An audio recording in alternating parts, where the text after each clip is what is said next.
But Kyrie got what he wanted, guys. He got traded to a team where he'll be the man.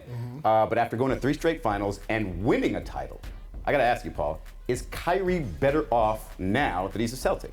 I think he is better off now in the long run. You got to figure, I thought Cleveland window was closing probably in the next 2 or 3 years because Boston is really approaching fast. But I think if you look at Boston, the way they're positioned, for the next 5 or 6 years with the young players surrounded by the veterans, this could be a team that could be in the finals 3 or 4 times in the next 5, 6 years, I believe. Is he that guy, though, Tim? Is he the guy that you put him in the #1 role and you say, okay, we are suddenly better now? Because he clearly played that secondary role really well with LeBron when he let him go off and get his numbers. Yeah, he's not a guy who has ever led a team to the playoffs. Now, obviously, he has had phenomenal playoff performances, some of the best, finals performances in recent history when Cleveland won the championship. But I definitely think he is in a better situation here just because, like Paul said, he knows exactly what that core is going to be. There's not this uncertainty. Is LeBron leaving? No, he knows he's going to be playing with Gordon Hayward, with the young picks that Bears is responsible for. Boston. They know what that core is going to be for the foreseeable future, assuming that Kyrie sticks around and decides to be part of that once his contract comes up. Paul, what does it mean? Can he sort of do what LeBron did and take that championship culture from Miami and bring it to these group of teammates? Now, obviously, Boston has that culture within them, but within that group and that head coach, they probably need some help learning from Kyrie. Can he bring that to Boston? He definitely could bring it. There's nothing like a guy with experience who's been in the big games, won a championship, been to 3 straight finals. I mean, he can bring that to the locker room. These are guys who are hungry for a championship. Boston knows that they're close. They've been to the Eastern Conference Finals. They won the East last year. They figure the next step is going to the finals. And he has that veteran leadership now. Even though he's in his 7th year coming up, he's been to 3 finals. And he could give them something in practice, in the locker room. He could share what it's going to take. Yeah, I mean, the trade's done now. But let's look at these rosters in a second. But real quick, Paul, do you think that Kyrie, you've been a #1 guy.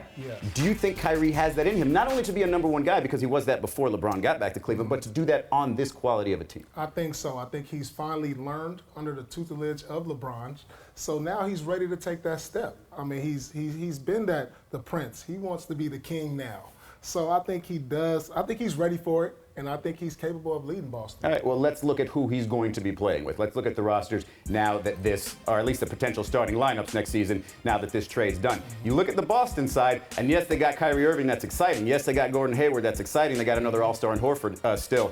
But, Jaylen Brown probably needs to improve that jump shot. Marcus Morris, you're not sure what you're going to get. Their depth might be a problem next year. Cleveland, on the other hand, probably doesn't even have Jae Crowder starting yet, Tim. Right. Is Cleveland...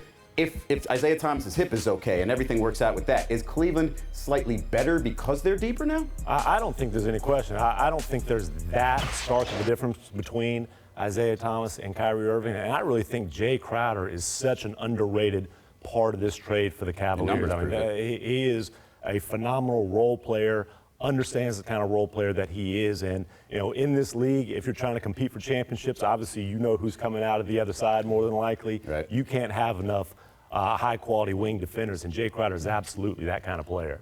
Paul, which one of those rosters do you like? Well, the Cavs are definitely better because you have King James, you have the guys who've been to the finals 3 straight years, and then you got better this offseason. You added Derrick Rose.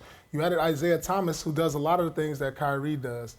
And then you talk about their bench. They have who they just added, Jae Crowder. Jae Crowder. They've got still Kyle Korver there. They got a 3-and-3 D guy, and those guys don't come a dime a dozen. A guy who can shoot the 3 and defend multiple positions, and you need that versus a team like the Golden States, the Spurs, the Houston Rockets, saying either of those teams get to the finals. Let's not forget about Derrick Rose, who could be a good boost for them. He could be a solid. He's a lot better than Darren Williams was for the Cavs last year. So they've gotten better, they've gotten deeper, and they're still the team to beat in the East. Tim, any concern if the Celtics have to regularly go small, which is not a bad thing in the league, obviously, but their rebounding was a problem last year. Probably with this current roster, not going to be much better. Do you think they're built for a small ball type of high-level success, or they probably need to add a couple bigs here? Well, like you said, their rebounding was a concern last year, and while they've completely renovated the roster, they haven't really addressed that need.